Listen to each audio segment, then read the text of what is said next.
Di bulan Ramadan ini memang banyak sekali ujian ya. Memang kita harus tahan. Termasuk juga masalah kebiasaan yang sudah membudaya di masyarakat kita, budaya konsumtif. Tapi kita juga pada saat ini mengetahui bahwa kesenjangan antara mohon maaf yang kaya, yang miskin, Nggak usah minta maaf. yang sudah paham, yang belum paham. Sepertinya ini ya seperti menutup mata gitu. Menutupnya gini gitu. Tetap kelihatan Itu ya. harusnya kan tidak seperti itu, Bang. Nah, intinya ya budaya konsumtif ini, dan ini pesan Islam, marilah kita hidup dan berkehidupan secara sederhana. Jalan tengah. Jangan berlebihan, ya, jangan juga berkekurangan. Beragama pun kita harus menempuh jalan tengah. Itulah prinsip wasatiyat Islam. Islam jalan tengah yang nanti akan kita bahas secara lebih detail lagi ya pada episode-episode yang akan datang. Maka hidup sederhana. Kami dulu di pesantren diajarkan oleh kiai, karena salah satu jiwa pesantren kami itu ya, panca jiwa Gontor ya, Pondok Modern Gontor adalah kesederhanaan. Tapi Pak Kiai bilang sederhana tidak berarti miskin. Jadi bukan hidup miskin, kita punya tapi hidup sederhana, secukupnya gitu. Ada juga yang Secukupnya. bilang, apa yang kita butuhkan, tapi bukan kita inginkan. Betul. Apa yang kita perlukan bukan yang kita inginkan. Yang kita perlukan, nah cuma itu bisa relatif. Wah, saya perlunya banyak. Ya harus. Iya, harus keperluan dasar, keperluan basic dasar, needs. ya. Ya, cukuplah sandang, pangan, papan. Ya. Sudah punya rumah, nggak perlu lah rumahnya sudah 2 tingkat, jangan dinaikkan 3 tingkat. Jadi hotel nanti. Kalau sudah cukup lah untuk makan sehari-hari, jangan ditambah lagi. Terus berhemat. Nah, ini ada kaitan dengan prinsip berhemat. Ya, bukan bakhil. Berhemat sehingga kita bisa kemudian beramal, berzakat, berinfak dan bersedekah. Inilah wawasan hidup Islami, wawasan tengahan, sederhana, ya, tapi tidak berarti kekurangan.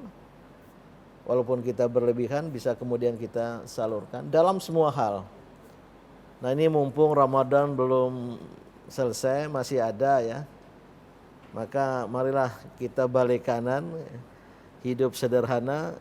Jadi bukan makan minumnya yang diperbanyak, tapi ibadatnya yang ditingkatkan.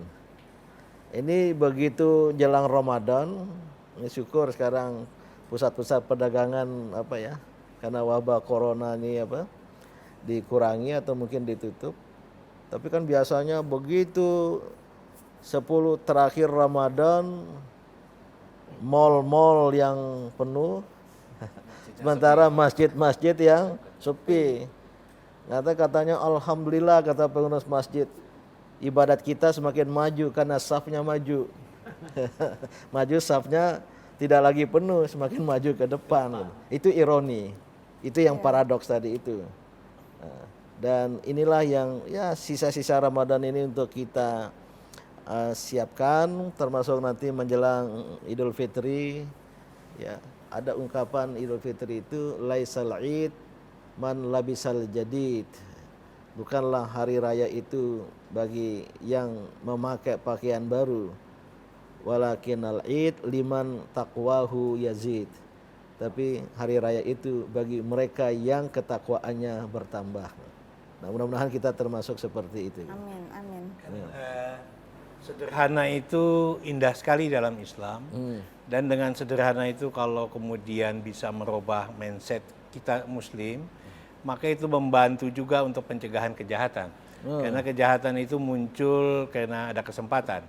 Nah, kesempatan-kesempatan konsumtif itulah yang kemudian melahirkan sebuah budaya juga terjadinya kejahatan-kejahatan. Termasuk di dalamnya adalah korupsi. Itu sudah karena cukup, tidak bisa menahan tapi diri. ingin lagi tambah, ingin lagi tambah. Jadi faktor kriminogen terjadinya kejahatan itu karena sebuah kesempatan dan dorongan budaya konsumtif. Saya kira hidup sederhana untuk tidak konsumtif ini juga akan berdampak pada keseimbangan alam, keseimbangan masyarakat. Sebab kalau ada yang berlebihan, ekstrim, berlebihan dalam ekonomi, kemudian hutan pun dirambah demi mencari rupiah dan dolar, Tambang juga terjadi termasuk. kerusakan. Tambang rusak, Perkebunan. akhirnya terjadi ketakseimbangan sosial dengan adanya kesenjangan antara yang kaya dengan yang miskin tadi. Ini yang mengganggu tatanan kehidupan yang seharusnya harmonis. Maka ingatlah Tuhan. Kembalilah kepada Allah Subhanahu wa taala.